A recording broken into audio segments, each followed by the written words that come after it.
retardataria y reaccionaria de estos tiempos modernos, para colmo de desgracias, ha perdido lamentablemente su sentido de ser, y todo contacto directo con su verdadero origen.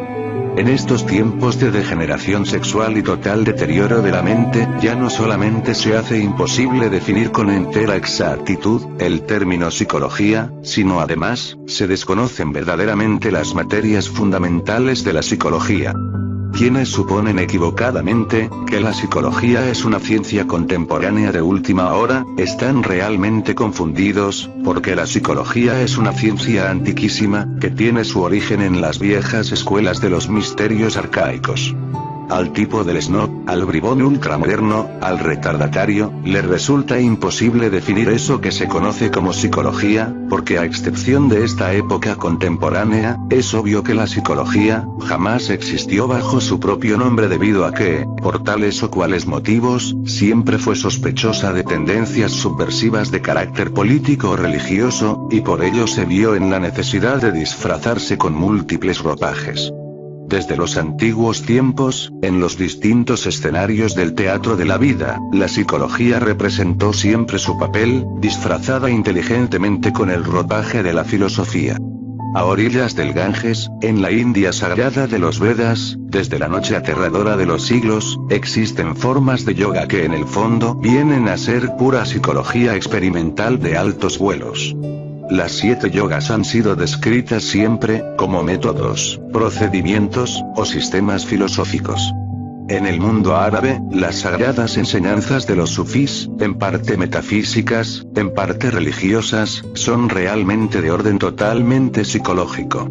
En la vieja Europa, podrida hasta el tuétano de los huesos con tantas guerras, prejuicios raciales, religiosos, políticos, etc., todavía hasta finales del siglo pasado, la psicología se disfrazó con el traje de la filosofía, para poder pasar desapercibida. La filosofía, a pesar de todas sus divisiones y subdivisiones, como son la lógica, la teoría del conocimiento, la ética, la estética, etc., es fuera de toda duda en sí misma, autorreflexión evidente, cognición mística del ser, funcionalismo cognoscitivo de la conciencia despierta. El error de muchas escuelas filosóficas, consiste en haber considerado a la psicología como algo inferior a la filosofía, como algo relacionado únicamente con los aspectos más bajos, y hasta triviales de la naturaleza humana. Un estudio comparativo de religiones, nos permite llegar a la conclusión lógica, de que la ciencia de la psicología, siempre estuvo asociada en forma muy íntima, a todos los principios religiosos. Cualquier estudio comparativo de religiones, viene a demostrarnos que en la literatura sagrada más ortodoxa de diversos países, y diferentes épocas, existen maravillosos tesoros de la ciencia psicológica. Investigaciones de fondo en el terreno del gnosticismo, nos permiten hallar esa maravillosa compilación de diversos autores gnósticos, que viene de los primeros tiempos del cristianismo, y que se conoce bajo el título de Filocalia, usada todavía en nuestros días, en la Iglesia Oriental, especialmente para instrucción de los monjes. Fuera de toda duda, y sin el más mínimo temor a caer en engaños, podemos afirmar enfáticamente que la Filocalia, es esencialmente pura psicología experimental. En las antiguas escuelas de misterios de Grecia, Egipto, Roma, India, Persia, México, Perú, Asiria, Caldea, etc., etc., etc., la psicología siempre estuvo ligada a la filosofía, al arte objetivo real, a la ciencia, y a la religión. En los antiguos tiempos, la psicología se ocultaba inteligentemente entre las formas graciosas de las danzarinas sagradas, o entre el enigma de los extraños jeroglíficos, o las bellas esculturas, o en la poesía, o en la tragedia, y hasta en la música deliciosa de los templos. Antes de que la ciencia, la filosofía, el arte, y la religión, se separaran para vibrar independientemente, la psicología reinó soberana en todas las antiquísimas escuelas de misterios. Cuando los colegios iniciáticos se cerraron debido al Kali Yuga, o Edad Negra en que todavía estamos, la psicología sobrevivió entre el simbolismo de las diversas escuelas esotéricas, y pseudo-esotéricas del mundo moderno, y muy especialmente entre el esoterismo gnóstico. profundos análisis e investigaciones de fondo, nos permiten comprender con toda claridad meridiana, que los distintos sistemas y doctrinas psicológicas que existieron en el pasado, y que existen en el presente, se pueden dividir en dos categorías. Primera, las doctrinas tal como muchos intelectuales las suponen. La psicología moderna, pertenece de hecho a esta categoría. Segunda, las doctrinas que estudian al hombre desde el punto de vista de la revolución de la conciencia. Estas últimas son en verdad las doctrinas originales, las más antiguas, solo ellas nos permiten comprender los orígenes vivientes de la psicología, y su profunda significación.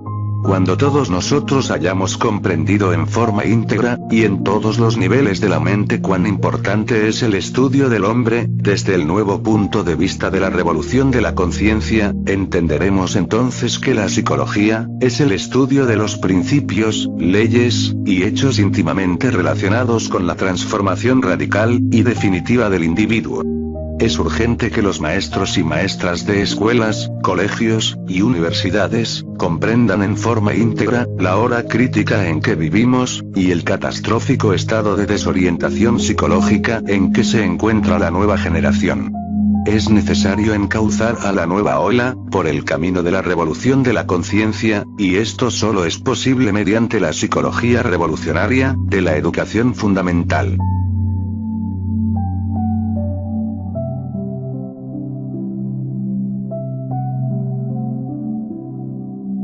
Capítulo 32.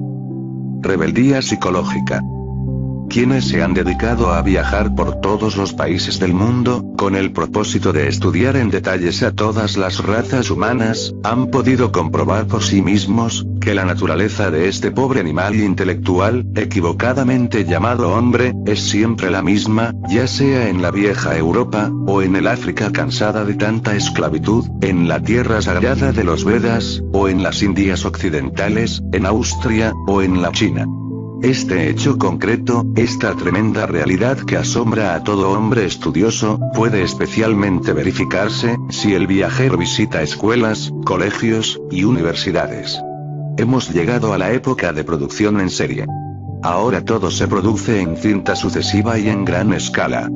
Series de aviones, carros, mercancías de lujo, etcétera, etcétera, etcétera. Aunque resulte un poco grotesco, es muy cierto que las escuelas industriales, universidades, etc., se han convertido también en fábricas intelectuales de producción en serie. Por estos tiempos de producción en serie, el único objetivo en la vida es encontrar seguridad económica. La gente le tiene miedo a todo, y busca seguridad. El pensamiento independiente, por estos tiempos de producción en serie, se hace casi imposible porque el moderno tipo de educación, se basa en meras conveniencias. La nueva ola, vive muy conforme con esta mediocridad intelectual. Si alguien quiere ser diferente, distinto a los demás, todo el mundo lo descalifica, todo el mundo lo critica, se le hace el vacío, se le niega el trabajo, etc. El deseo de conseguir el dinero para vivir y divertirse, la urgencia de alcanzar éxito en la vida, la búsqueda de seguridad económica, el deseo de comprar muchas cosas para presumir ante los demás, etc., le marcan el alto al pensamiento puro, natural y espontáneo. Se ha podido comprobar totalmente, que el miedo embota la mente y endurece el corazón. Por estos tiempos de tanto miedo y búsqueda de seguridad, las gentes se esconden en sus cuevas, en sus madrigueras, en su rincón, en el lugar donde creen que pueden tener más seguridad, menos problemas, y no quieren salir de allí, le tienen terror a la vida, miedo a las nuevas aventuras, a las nuevas experiencias, etcétera, etcétera, etcétera. Toda esta tan cacareada educación moderna, se basa en el miedo y la búsqueda de seguridad, la gente está espantada, le tiene miedo hasta a su propia sombra. Las gentes, le tienen terror a todo, temen salir de las viejas normas establecidas, ser distintos a las otras gentes, pensar en forma revolucionaria, romper con todos los prejuicios de la sociedad decadente, etc. Afortunadamente viven en el mundo, unos pocos sinceros y comprensivos, que de verdad desean examinar profundamente todos los problemas de la mente, pero en la gran mayoría de nosotros, ni siquiera existe el espíritu de inconformidad y rebeldía. Existen dos tipos de rebeldía que están ya debidamente clasificados. Primero, Rebeldía psicológica violenta.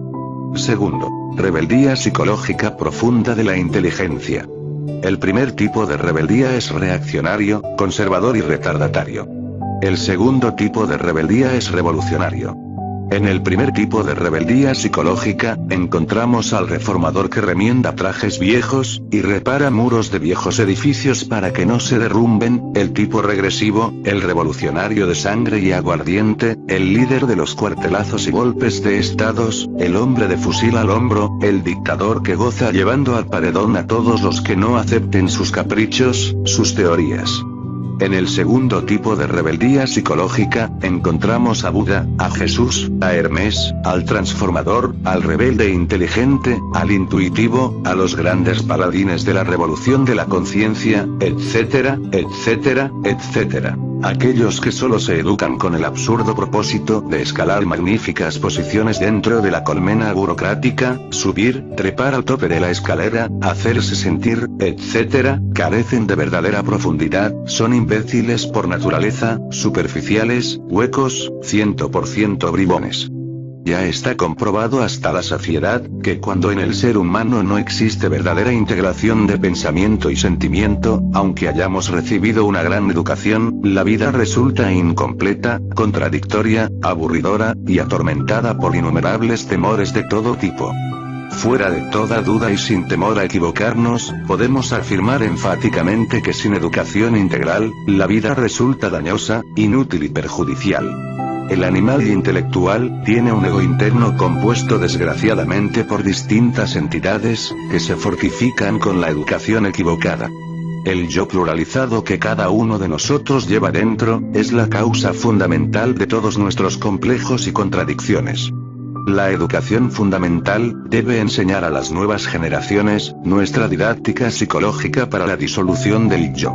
Solo disolviéndose las varias entidades que en su conjunto constituyen el ego, yo, podemos establecer en nosotros un centro permanente de conciencia individual, entonces seremos íntegros.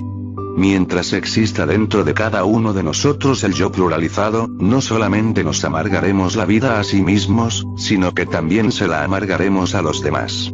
¿De qué vale que estudiemos derecho y nos hagamos abogados, si perpetuamos los pleitos? ¿De qué vale acumular en nuestra mente muchos conocimientos, si nosotros continuamos confundidos?